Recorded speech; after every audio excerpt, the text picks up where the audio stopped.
अस्सलाम वालेकुम दोस्तों, आज की वीडियो में हम जानेंगे 2023 में फिजियोलॉजी और मेडिसिन में नोबेल प्राइज देने वाले इन दो शाहकार साइंसदानों के काम के बारे में। एक का नाम कैटलीन है और दूसरे का नाम ड्रू है। इन दो अजीम साइंसदानों ने जो तहकीक की, शायद उस वक्त ये नहीं जानते थे कि इनकी तहकीक की वजह से कल परसों को जाकर इंसानियत की कितनी बड़ी खिदमत होने वाली है।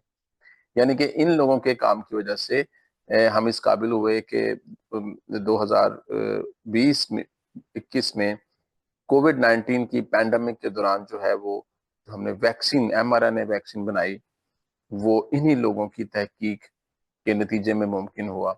वरना इससे पहले वैक्सीन बनाने का अमल खासा पेचीदा और बहुत ज्यादा टाइम कंज्यूमिंग था, लेकिन इन लोगों ने जो मॉडिफिकेशन और जो तहकीक की थी उसके नतीजे में कोविड-19 की वैक्सीन जो है वो हम बहुत जल्दी बनाने में कामयाब हुए। तो मैं इस वीडियो में इनके काम को एक्सप्लेन करूंगा। मैं उसके लिए कुछ बैकग्राउंड चीजों के बारे में वजाहत करूंगा, जिससे हमें समझ आएगी कि इन लोगों के काम के अंदर खास बात क्या थी और कैसे इन लोगों की तहकीक ने कोविड-19 की वैक्सीन बनाने में जो है वो एक बुनियादी और कलीदी किरदार अदा किया। और इसकी वजह से इन लोगों को 2023 में नोबेल प्राइज मिला था फिजियोलॉजी और मेडिसिन में।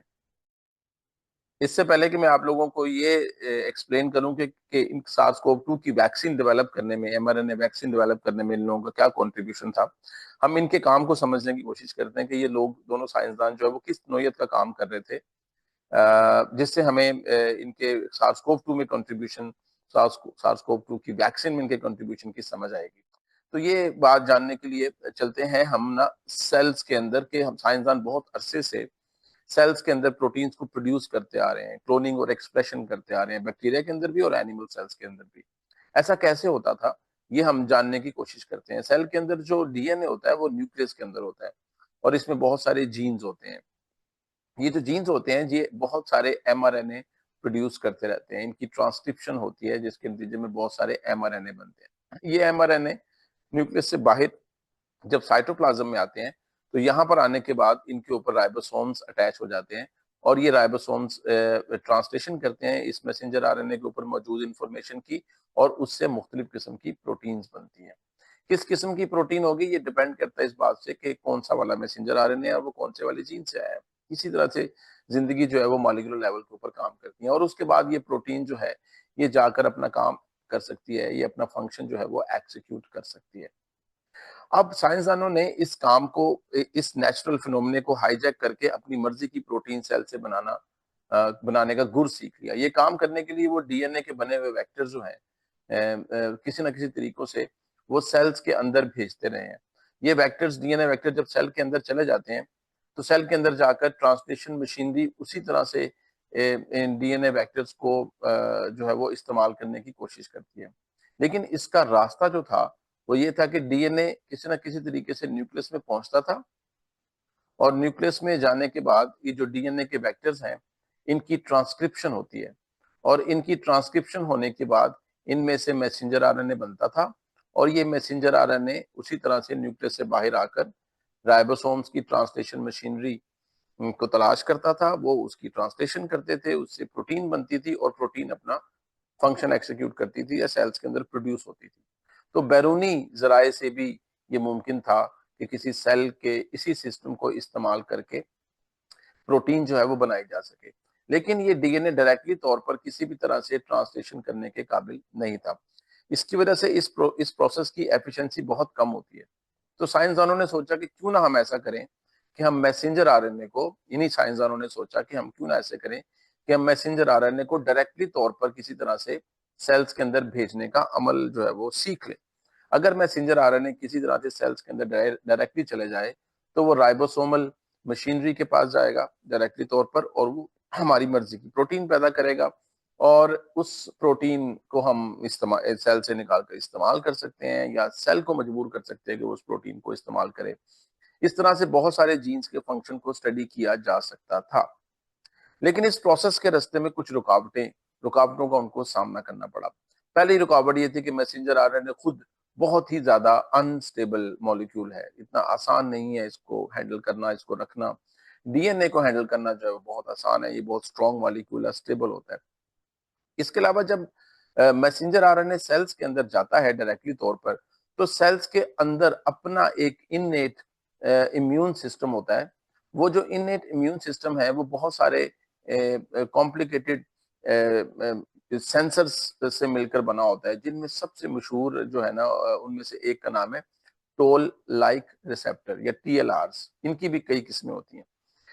दरअसल कुदरती तौर पर जब वायरसेस या बैक्टीरिया किसी सेल के ऊपर हमला करते हैं तो वो उसके अंदर अपना डीएनए या आरएनए इंजेक्ट कर देते हैं। ये हमने सबने पढ़ा है, वो उसके अंदर अपना डीएनए या आरएनए इंजेक्ट कर देते हैं।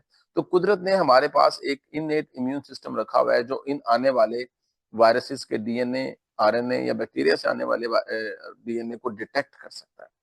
और उस डिटेक्शन के नतीजे में एक एक्टिविटी स्टार्ट होती है। अगर वो इसको डिटेक्ट कर ले, इस डीएनए और आरएनए को, तो उसके नतीजे में वो सेल जो है वो साइटोकिन रिलीज करते हैं और वो साइटोकिन्स इम्यून सिस्टम्स को एक्टिवेट कर देते हैं और वो साइटोसिन्स के उन्हीं के रिस्पॉन्स के नतीजे में ये वायरस और उसका डीएनए और आरएनए जो है वो डिस्ट्रॉय हो जाता है। तो सेल्स के अंदर एक निज़ाम मौजूद है जो सेल्स में आने वाले मैसेंजर आरएनए जो कि बाहर से आते हैं उनके खिलाफ लड़ता है। तो इसका मतलब ये हुआ कि अगर हमने बाहर से किसी जीन को एक्सप्रेस करने के लिए एक मैसेंजर आरएनए सेल के अंदर भेजा तो सेल का इन्नेट इम्यून सिस्टम जो है वो उसको डिस्ट्रॉय कर देगा। तो ये इनके रास्ते में सबसे बड़ी रुकावट थी। ये सारी बातें एक सीरीज ऑफ रिसर्च के दौरान जो है ना, यानी बहुत सारी रिसर्च के दौरान जो है वो ग्रेजुअली सामने आती हैं और मैं इन सारी स्टोरीज को कनेक्ट करके आपको बता रहा हूँ कि किस तरीके से ये लोग यहाँ तक पहुंचे। तो फिर इन्होंने सोचा कि इस प्रॉब्लम का सोल्यूशन क्या है, कैसे वो इस मसले को जो है वो सॉर्ट कर सकते हैं। आप जानते हैं कि मैसेंजर आरएनए जो है वो भी एक न्यूक्लिक एसिड का मेंबर है, यानी कि इसके अंदर भी नाइट्रोजनस बेसिस होती हैं। इसमें यूरोसिल होता है, उसी तरह गुआनिन होता है, इसके अंदर साइटोसिन होता है। और ये जो नाइट्रोजनस बेसिस है, इन्होंने ये पता लगाया कि अगर हम किसी तरह से इनको रिप्लेस कर दें, अगर हम इन न्यूक्लियोसाइड्स को बदल दें, याद रखें ये टर्म इन्होंने इस्तेमाल किया न्यूक्लियोसाइड की। न्यूक्लियोसाइड दरअसल एक नाइट्रोजनस बेस और राइबोस शुगर को बोलते हैं। आप जानते हैं ना, न्यूक्लियोटाइड में तीन चीजें होती हैं, नाइट्रोजनस बेस होता है, राइबोस शुगर होती है और एक फॉस्फेट ग्रुप होता है। लेकिन अगर फॉस्फेट को भूल जाएं तो whatever left is called as nucleoside. तो इन्होंने कहा कि अगर हम इस न्यूक्लियोसाइड को मॉडिफाई कर दें, इसके अंदर केमिकल चेंजेस कर दें, तो जो नया मैसेंजर आरएनए बनता है, ये जो नया मैसेंजर आरएनए, जो मॉडिफाइड मैसेंजर आरएनए होगा, इसको सेल्स का जो इननेट इम्यून सिस्टम है, टीएलआरस हैं, वो इसको डिटेक्ट नहीं कर पाते। इसका मतलब है ये ट्रांसलेशन तो कर सकता है, ये प्रोटीन तो बना सकता है, लेकिन टीएलआरस इसको डिटेक्ट नहीं करते, इसलिए ये मैसेंजर आरएनए सेल्स के अंदर सर्वाइव करेगा। इस प्रोसेस को इन्होंने इन विट्रो ट्रांसलेशन के अंदर जो है वो कंफर्म किया, यानी कि इन्होंने मुख्तलिफ किस्म के मॉडिफाइड वर्जन के मैसेंजर आरएनए बनाए, उन्होंने सेल्स को दिया और सेल्स उनको नहीं पहचान पाए, उनके खिलाफ नहीं लड़ पाए। वो मैसेंजर आरएनए सर्वाइव किया और उसने प्रोटीन्स बनाई और फिर उन प्रोटीन्स को निकाल कर इन्होंने मुख्तलिफ किस्म के एक्सपेरिमेंट्स करके कंफर्म किया कि किस तरीके से ये मैसेंजर आरएनए सिस्टम जो है वो इन विट्रो ट्रांसक्रिप्शन भी कर सकता है और ट्रांसलेशन भी कर सकता है। तो ये ग्रेजुअली ग्रो करते गए, जिसकी वजह से ये लोग इस काबिल हुए कि ये सक्सेसफुली प्रोटीन्स को सेल्स के अंदर ट्रांसलेट करवाने में कामयाब हो जाते थे। अब आते हैं वैक्सीन की तरफ कि इस काम का ताल्लुक, इस स्टोरी का ताल्लुक वैक्सीन से कैसे जुड़ता है। उसके लिए पहले हमें ये समझना पड़ेगा कि वैक्सीन जो है ना वो काम कैसे करती है। वैक्सीन कई तरीकों से काम करती हैं या वैक्सीन कई तरीकों से बनाई जाती हैं। वैक्सीन बनाई जाती हैं अगर हम किसी तरह से वायरसेस को जो है वो हासिल करें और उन वायरसेस को इनएक्टिवेट कर दें। अगर आप वायरस को इनएक्टिव करके सेल्स के अंदर डाल देंगे, वो वायरसेस मुर्दा होंगे, इम्पोर्टेंट होंगे, तो हमारी बॉडी और हमारा इम्यून सिस्टम उनको एक जिंदा वायरस के तौर पर ही समझेगा, क्योंकि वो प्रोटीन्स की डोमेन्स को डिटेक्ट करेगा। उसको लगेगा कि ये एक जिंदा वायरस जो है वो वहां पर आ गया है। इसके नतीजे में क्या होगा, हमारी बॉडी का इम्यून सिस्टम जो है वो एक्टिवेट हो जाएगा। कुछ लोग वायरस की तरह के पार्टिकल्स इस्तेमाल करते हैं, कुछ लोग प्रोटीन्स, वायरसेस की डायरेक्ट प्रोटीन्स, जैसे सार्स कोव 2 के ऊपर एक स्पाइक प्रोटीन होती है, वो इम्यून सिस्टम उसको बहुत अच्छे से रिकॉग्नाइज करता है।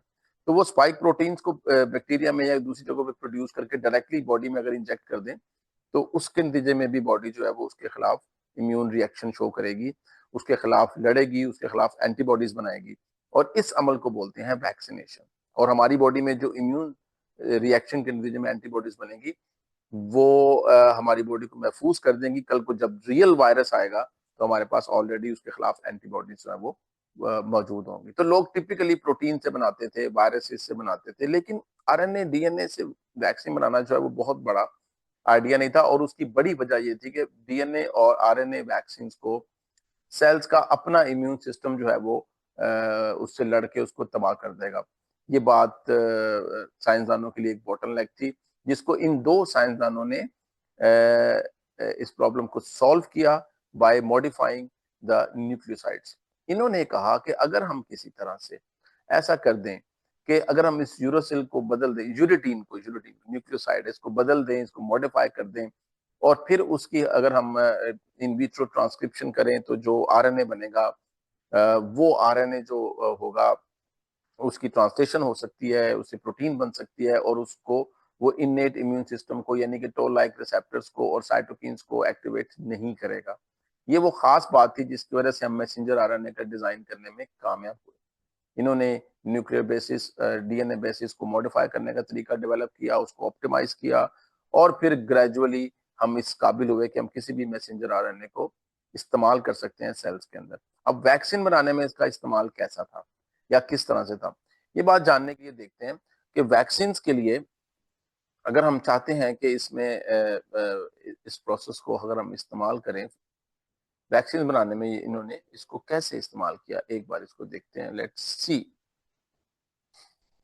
इसके लिए इन्होंने यूं किया वैक्सीन बनाने के लिए कि इन्होंने एक मैसेंजर आरएनए डिजाइन किया, of course with modified nucleosides. उसके ऊपर वो जीन्स लगाए जो जीन्स सार्स कोव 2 की स्पाइक प्रोटीन्स प्रोड्यूस करते थे। सार्स कोव 2 के ऊपर जो स्पाइक प्रोटीन थी वो कोड करते थे। इन जीन्स को क्रिएट करने के बाद इन्होंने अगली चीज की जरूरत थी, इन्होंने इनको इनकैप्सुलेट किया एक लिपिड के नैनो पार्टिकल के अंदर। ये बड़ा जबरदस्त किस्म का स्ट्रक्चर था जो ना सिर्फ इस मैसेंजर आरएनए को संभालता था बल्कि वो इसको सेल मेम्ब्रेन, जो कि एक डबल मेम्ब्रेनस बाउंड्री होती है, उसमें से गुजारने के लिए भी जरूरी है। तो किसी तरह से इन्होंने डिलीवरी सिस्टम डेवलप किया, ये वैक्सीनेशन करने वाले लोग कंपनीज ने उन्होंने इसको डेवलप किया। आप जानते हैं उस कंपनी का नाम फाइजर, अब तो लोग जानते हैं फाइजर की जो वैक्सीन थी सार्स कोव 2 की।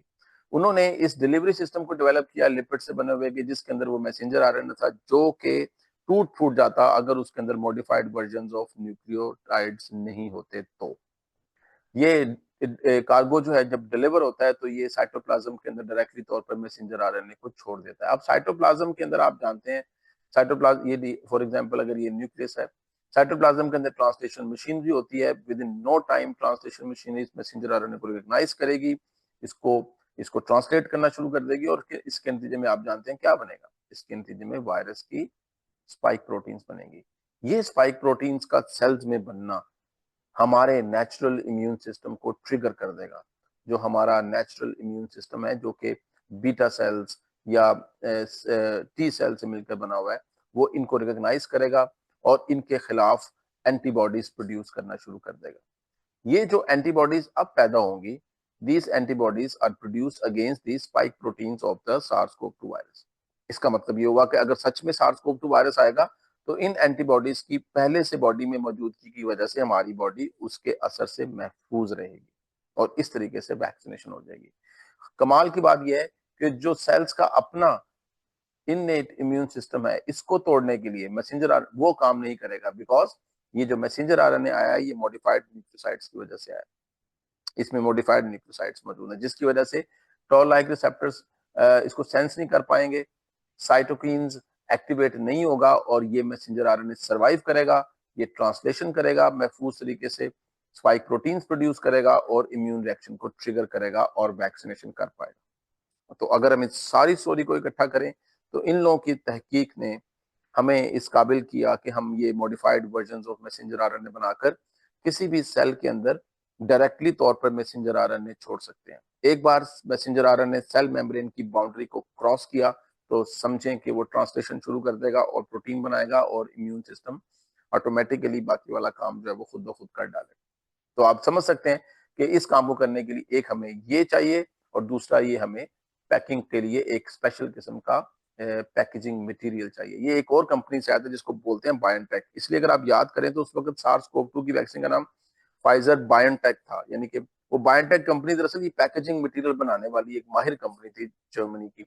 इन दोनों के इश्तराक से फिर ये सार्स कोव 2 की वैक्सीन बनाने में कामयाब हुए और इसको रिकॉग्नाइज करते हुए इनको 2023 में नोबेल प्राइज जो है वो दिया गया। तो उम्मीद है आपको ये इनके काम और इनके बैकग्राउंड की स्टोरी जो है वो पसंद आएगी। अगर आए पसंद तो अगर आप यहाँ तक वीडियो देखने में कामयाब हुए हैं तो ज़रूर लाइक और शेयर कीजिएगा इस बात को। आप सब लोगों का बहुत-बहुत शुक्रिया। मेरी तरफ से आज के लिए इतना ही। अल्लाह हाफ़िज़।